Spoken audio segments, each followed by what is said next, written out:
আপনি একই সাথে দুইজন কিভাবে মেনটেন করবেন? Well, I believe you should be greedy for your own ambitions. Very greedy. মানে আপনার নিজের জন্য আপনি greedy হন। প্রত্যেকটা লোক খারাপ না। So আপনি যখন নিজেকে একটা জায়গায় নিতে পারবেন, তখন আপনি যখন কেপেবল হবেন অন্য মানুষের জন্য করার, আগে তো নিজের জন্য করতে হবে। তো ওখান থেকে আমার মনে হয়েছে আমরা এমন একটা 2024 এখন যদি বলি বা আগে যখন আমি কাজ শুরু করেছিলাম সেটার জন্য যদি বলে থাকি যে এখন লাইফে অলরাউন্ডার হতে হবে, এটা সবসময় বলি। আগে একটা সময় ছিল যখন বলা হতো যে শুধুমাত্র একটা জিনিস ভালো করে করেন, না আপনি একটা জিনিস না, এখন সব করতে হবে আপনার। নারী পুরুষ নির্বিশেষে, হ্যাঁ, নারী পুরুষ নির্বিশেষে আপনি ঘর দেখবেন, আপনি যদি ছেলে হয়ে থাকেন আপনি ঘর দেখবেন, মেয়ে হয়ে থাকলেও ঘর দেখবেন, দুজন হয়ে ঘর দেখবেন, আপনার বাইরের প্রফেশনাল লাইফ দেখবেন, এবং সবকিছু যখন ব্যালেন্স করতে পারবেন তখন হয়তো আপনি একটা নোর মতো হয়ে উঠতে পারবেন। তো ওটা চেষ্টাটা থাকতে হবে, চেষ্টা করছি। আর আপু, আপনি যেহেতু আইন বিভাগে পড়েছেন, আমাদের আইন বিভাগের স্টুডেন্টদেরকে কোন কোন স্কিলের প্রতি বেশি ফোকাস দেওয়া উচিত বলে মনে করেন?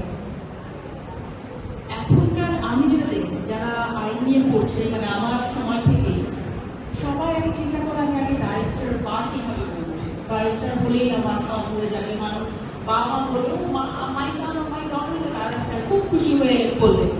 বাট ট্রাস্ট মি, আমি এসে আপনাদের এখানে এসে বলছি আমি এখন আমার বার ল কমপ্লিট করি, আমি করবো হয়তো বা খুব শিখবি। বাট আমার মনে হচ্ছে বার ল কমপ্লিট করার আগে আপনি আমাদের জাজ কোর্ট থেকে বা যে এনরোলমেন্ট লাগে ঢাকা বার থেকে বা আপনাদের যেই বারে আপনারা কাজ করতে চান, কিন্তু এখানে যদি ঢাকা আছে বেশিরভাগ হয়তো ঢাকা বারে পরীক্ষা দেবেন, তারপর আপনার ওখান থেকে 2 বছর কাজ করে আপনার হাই কোর্টের জন্য আপনার এনরোলমেন্ট লাগবে, এইগুলো আগে দেখবেন, পরে পার ডে চিন্তা করবেন। বিকজ এখানে এত বড় একটা স্ট্রাগলিং ট্রায়াল থাকে, বাবা মা 40-50 লাখ টাকা খরচ করে বার করতে যাবেন, এসে 1 টাকাও দিতে পারবেন না, তখন আরেকটা ফ্রাস্ট্রেশন কাজ করবে। তো যখন আপনি, আমি বলবো বিদেশে টাকা দিয়ে না এসে যখন আপনি কেপেবল হবেন নিজে 40 লাখ টাকা ইনকাম করে ওই টাকাটা আপনি বার করবেন বা 52 টাকা দিয়ে, সবচেয়ে বড় অ্যাডভাইস থাকবে আমার, আমি নিজে যেটা শিখেছি। থ্যাংক ইউ সো মাচ আপু, কারণ এই কথাটা আমরা অনেকেই বুঝি। আর আমাদের সবাই অ্যাম্বিশন থাকে ব্যারিস্টার পাবো, যাই করি ব্যারিস্টার পাবো। আর এখন যে প্রসঙ্গে আসতে চাচ্ছি আপু, যেহেতু আপনার ঠিক তারকা খ্যাতি আছে, সাথে আপনি পড়াশোনাও চালিয়ে গেছে, এই ক্ষেত্রে আপনার কি কোনো হার্ডেলস ফেস করতে হয়েছিল কিনা?